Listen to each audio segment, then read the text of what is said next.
Hello everyone and welcome to Action RPG Build Guide Edition. Today I'm ready to drop on you my 4th iteration of my Lightning Werebear Druid for last Epoch. Of course, stronger than ever, currently pushing over 550 corruption. As always, I will show you every single facet of the build. Everything is timestamped in the description below if you need to bounce around. Let's not waste any time and jump right into this. Starting off with some gameplay. Now what you're looking at right now is 580 corruption on our Werebear. And the skills we are using is Warcry, Fury Leap, Werebear Form, Maelstrom, and Gathering Storm. And we are spec'd into full lightning. Most people, when they play Werebear, you are used to like a melee bruiser. No, you can use Rampage as much as you want and run as much as you want. There's no cooldown on your movement skill. So basically we just maul and hit enemies, which is spec'd into our Fury Leap tree. And then we can use Rampage as much as we want and just run and hit everyone with our Storm Bolts. Look at that damage. And again, this is at 580 corruption. Like, this build can for sure scale higher. And obviously it really does well inside of echoes and clearing stuff out. The absolute monster. Now, normally when I play this build, the main question I always get is like, okay, it can run and kill a lot of mobs, but can it kill a single target? 580 corruption, exiled mage. And single target is just like anything else. You jump, run around, and hit Warcry. Get out of here. Good night, exiled mage. How about a nemesis? Fully empowered nemesis. Corruption 580. It's like really bad positioning. Get out of here. Dead. All right, let's show a tougher fight. Shade of Erebus at this level. And again, you're just running, jumping, and using Warcry. You got to be careful. You can die, obviously, at this level. Get out of here, Shade of Erebus. All right, prep. And... oh, you're dead. You are dead. Good night. All right, one more. How about the fire bosses at over 500 corruption? You run up, you run down, you jump, and you keep Warcry up. Very simple. When I was streaming this yesterday, people were like, this looks so much fun. Because it is fun. Having unlimited movement speed or movement skill and being a big old bear is a lot of fun.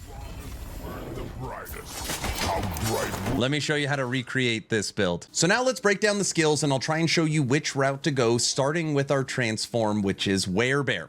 Now, what you want to do first is you want to come down here to the left. You're going to get a 200% boost to your global increased crit chance. You're going all lightning, and then you want more lightning strikes, and you want unending storm. Now, unending storm makes it where Rampage, your movement skill for Werebear, no longer has a cooldown. So you can literally run as long as you want.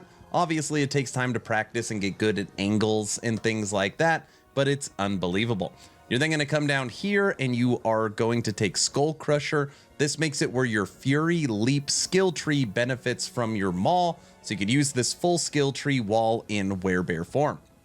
Lastly, you want to come up here and you want to get Wizened Claws, which is spell damage per strength. So every point of strength you have is going to give you more spell damage while you are in Werebear form.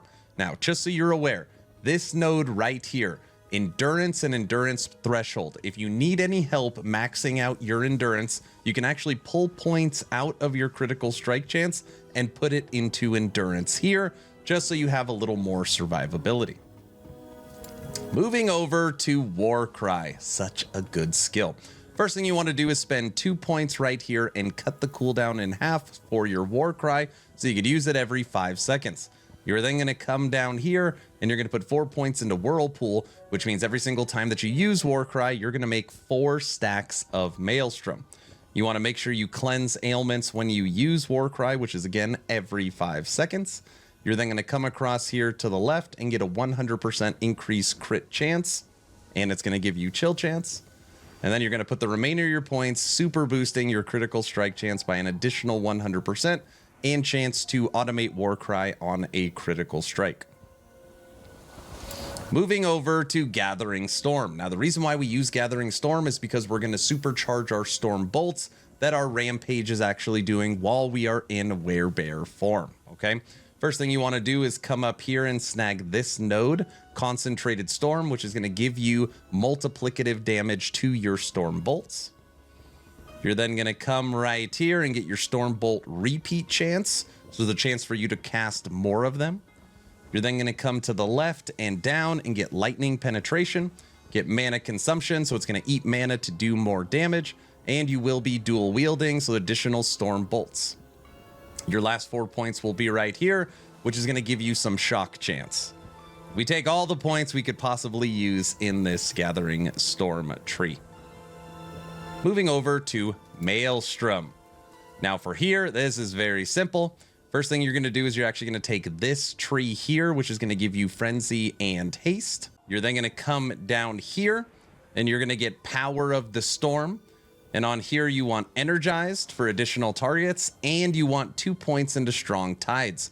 This makes it where this will actually trigger when you have 4 stacks. And yes, Warcry gives you those 4 stacks, so it is perfect synergy. The other 4 points I put into Turmoil for just bigger area. Last but not least, Fury Leap. Now for Fury Leap, first thing you want to do is come down here. You're going to get 15 global spell damage. You're going to get Frenzy, you're going to get Health on Leap, and you're going to get Cleanse Ailments again. You're then going to come up and you're going to grab Fury Leap, cast Storm Bolts. So you're also going to be casting Storm Bolts when you use Maul inside of Werebear, and you're going to get more spell damage per attunement. Your last 3 points, you want Immunity while leaping, and then just give you some added cooldown. Those are the skills. So now let's break down the passive tree. I've changed it so many times in testing this build, but again, being able to push over 550 corruption feels really good. And at time of recording, I am level 100. So in the Primalist base tree, we have 8 into Natural Attunement, Resistances and Attunement, 5 into Hunter's Restoration for some life. We are dual wielding, so Harmony of Blades, 6 into Wisdom of the Wild, and I have now added 5 into Cornered Beast, which gives you 20% damage reduction at low life, which is under 35%. This will save you so many times. Moving over to Druid, I have 3 into Plating. If you don't need the Endurance, you can move that into Spirit Warden. 5 into Resonance, which is damage and elemental penetration while transformed. 7 into Prowess, Attunement, Strength, and all attributes. 5 into Focus Wrath, and 1 into Rancor, which is going to make it where you stay in Werebear all the time. 5 into Bushstalker, which is more critical strike chance and leech on that crit. 9 points into Wisdom. This is going to give you a huge boost to your critical strike avoidance per your attunement. 6 into Overgrowth. I have leaned a little bit into health regen on this build, basically using the Blessing, a couple affixes, and this node right here, and I can generate over 300 life per second inside of Werebear. I feel like it's worth the 6 points. 8 into Rageborn, more critical strike chance and rage on crit, and 8 into Hideskin. I wish I had 2 more points to put in here, but right now we're only putting 8. Moving over to Beastmaster, 8 into Yersin Strength, which is going to give you 16% damage reduction by nearby enemies, and most enemies are going to be nearby.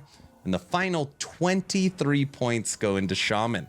8 into Shamanistic Infusion, which is penetration and attunement. 5 into Wrath, which is more spell damage and chance to cast Storm Bolt when hit. 5 into Earthen Supremacy, which is attunement, endurance threshold, and stun avoidance per attunement.